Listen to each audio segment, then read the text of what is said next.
Thank you for staying with us, and welcome to Moving Forward. If you've just joined us, we're having a spirited conversation here, and it's almost like seeing a jockey on a bucking horse trying to keep control. These two, right? Well, what Celi is saying, I agree with, but what I'm trying to say is the fact that the Queen, Her Majesty, is the chief executive of the Bahamas. She always was. Back in the day when we were children, we loved Britain because they taught us to love Britain. She was more of the Queen then than she is now. At least we have an executive. So all I'm saying to you is, we did not in our schools, we did not in our homes place the emphasis on being Bahamian as the British did when we were a colony. That's all I'm saying. Right. But the point I'm making, Rev, is that we could not, because any kid that read this would say, you know what, we're saying we're independent, but we're not. But and you know what I liken it to? Yes. I liken it to local government. The executive that run in the Bahamas right now is like local government. Yes, but to counter that, yes, I agree. No, but I agree with that. But I'm still making the point that the situation was even more. You see, I hear Celi criticizing the forefathers. Not criticizing. I'm assessing. It's a criticism. Well, I'm assessing. And it's fine. You're entitled to criticize. No, there's nothing wrong with that. No, it's assessing. You say I'm assessing. It's a criticism, in my opinion. All right, you could be wrong. Because I am saying to you that the forefathers of that day moved the country forward to the best ability that they had. The Constitution of any nation is a living document that we live by. Those of us will grow to the point, and some of us had advocated for, as other countries in the Caribbean, Haiti, for example, 1804, got its independence, led the way. You got countries like Trinidad, who now have moved away from the colonized Commonwealth group of countries and things like that. We, as a Bahamian nation, at some point will make the decision, if our people in sufficient numbers decide that we're going to move away from these trappings of our colonial past. That is our job. Yeah, but Freddie, first you must be honest with the people and tell them, bring this constitution out and tell them exactly what it means. Because when we go on Forward-Celi and we say independence, independence, be independent, and we're not. Well, it's a matter of interpretation. We are independent. We are a sovereign nation. I think we're getting bogged down here. Yeah, we are getting bogged down. Semantics, but I'm trying to make the point to Brother Celi that the people of the Bahamas make up the nation of the Bahamas, and when sufficient of us, with new thinkers like yourself and others, my children and their grandchildren, they will determine that we will relinquish those trappings that we have still burdened upon us. Some of us have moved in that direction when we try to do it, even in the way we honor our people. And I'm going to bring a point later to show you why some of us are still wrapped up into those trappings, you know why it's more that we don't want to move away from even that. But you know why it's more fundamental than that, and I will not relinquish this point. When we were a colony, we were subjects. We had no identity. Absolutely. And that's what you refer to as a subject. We loved Britain. Yes. All right? Because it was our provider. Yes. And here's what I'm saying. Savior, so to speak. Here's what I'm saying. We should teach our people to love ourselves, to love our nation at every level of our advancement. For example, up to 1964, we were, a direct colony governed directly by Britain through their administrators. In 1964, we were given internal self-government, where you had more power, more authority. We should love ourselves then. Then in 1967, we gained majority rule. We should love ourselves then, wherever you are, whatever state you are in. And then in 1973, we gained independence. What I am saying is we should have taught our children. And let's make this point. One of our islands even rebelled that they wanted to accede to England. That's Abaco. Because listen, it proves my point. You have to understand the history. It proves my point. If you teach people to love whatever it is. And there's still some who want to hold on to those trappings. Whatever it is, if they love it enough, they will not want to hold on unnecessarily to these trappings. You know, listen. People hold on to these trappings primarily because they don't know who they are, they don't love who they are, and all the rest of it. It gives them a because sense of authority. They see other people's, and especially Britain, they see other people's recognition as being more important than their own. Talking about a constitution, that's the Britain problem. don't even have no written constitution. But here's what but all of the colonies had what they so-called the Bahamas did well, leading up extremely to well at this point, because we involved in the region, well respected in the region, well respected internationally for the most part. So we've done well. There's no question about that. But CB, I think it's important, and I want to stay on this point. Unless we educate our people, that change has to happen in your mind first, you know. Yes, that psychological change has to happen in your mind before you understand that you are responsible for yourself in every aspect of your development. But that's not how our people were educated. I know that. People are not educated that way. And so that's what I'm saying. I know that.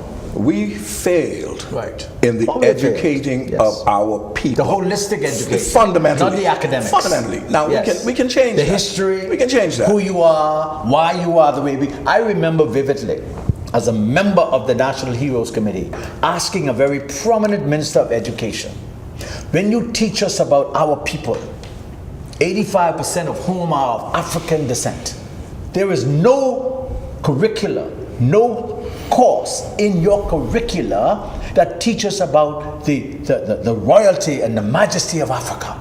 Well, how can it when your constitution contradicts that? It can, because you are now the Minister of Education. But how? When he swore his allegiance, he swore his allegiance. That has nothing to do with of course it does. Of course it does. Curricula. It's a contradiction. If for you to be an MP, you have to swear your allegiance. Why are you going to teach me about the majesty of somebody else? Here's where we are. You got to demand it. But here's where we are. For your children. But you don't know. Here's where we are. Huh? Here's where we are. Here's where we are. We look at groups of non-Bahamians in our society. Many of them are considered at the lower end of our society. But you see the pride they have in their country. Oh yeah, this particular group. All I'm saying is, and I applaud them. all I'm saying is, I applaud your Constitution, absolutely, your Constitution has less to do with how you see your nation, your people, yourself, than your teaching, your dog. That's all I'm saying. And it's because we denied ourselves. So I'm saying that, therefore, our progress was slow. Our progress was wobbly. It wasn't focused. We never taught our people who they were, where they came from, where their roots are, where they're grounded. Many are ashamed of. But in spite of that, origins. we still have done well. But let's move a little forward to the current time. We still have these institutions that we mentioned earlier. Many of them still functioning. Many of them even advancing. In the case of education, we now have the University of the Bahamas, of which we are all very proud. I am extremely proud of that institution. We have other institutions. You look at our sporting and athletic community, we are making Can we stick a pin there at advances. the university? Yes. And you see, I've called, and I will take this opportunity to call again. I demand, to a certain degree, that the University of the Bahamas conduct themselves in a certain way and teach the kind of training to our children that's going to help them to develop this nation to become independent. I think the university is trying. I don't want to get... They're trying. No, I don't want to get sidetracked. But again, I want to admonish them, and I had this conversation with the head of the history department the other day. I don't want to get sidetracked into the university because here's what's happening. Our people. Yes, and they're reaching out. Yes. They're reaching out.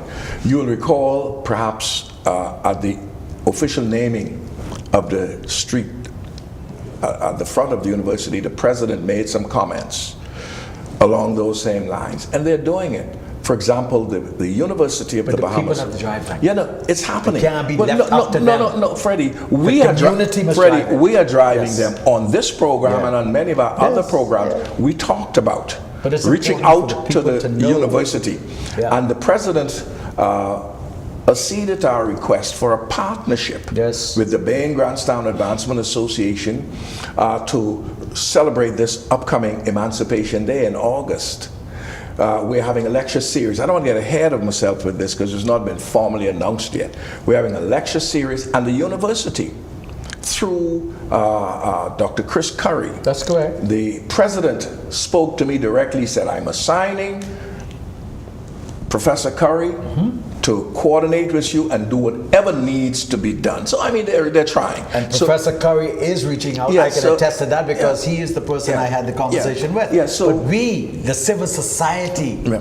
to a large measure, Charlie's point, must drive it. Yeah, that's We can't just leave it up to the professors at the university. you know what we need to do? Yeah. That's another topic because our It's a very important association topic, though. has been driving the idea to the ministry, I'm sorry, to the university, so much so that the barn shell that was built was at our behest with the same Dr. Rodney Smith, the current president, when he was here previously. So there are all kinds of stories we can tell from our own perspective that is driving the university and a lot of other institutions. But we're proud of them. But what we want to look at is the fact that even though we had all these institutions started in the first 44 years, currently some of them are showing a lot of wear and tear, a lot of stress. Our political institution, we have almost descended to tribalism, you know, immaturity, you know, the name calling, the backwards and forwards. It still is intact because we changed governments. CB, any institution is only as strong as its people.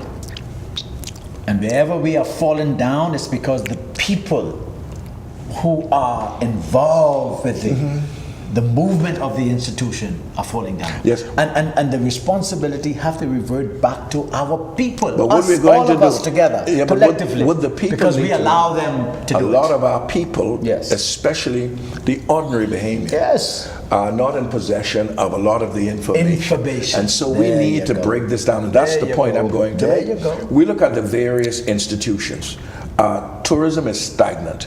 That in itself requires Because a total... we kept the same Yeah. old model for Yeah. 50 years. That's what I'm saying. The same old model. But this... Foreign direct investors Yes, but to this, save us. this 1 hour program Yeah. is meant really just to give an overview of the situation because we will not be able to discuss in any detail what's happening in these various sectors because tourism is stagnant. Your banking and finance is receding. And I mean, we need not go in, because if you go into that, then that'll kill the program. Banking and finance is receding. And what would you say even about, you know, crime, public safety? What kind of impact is that having on our society? People living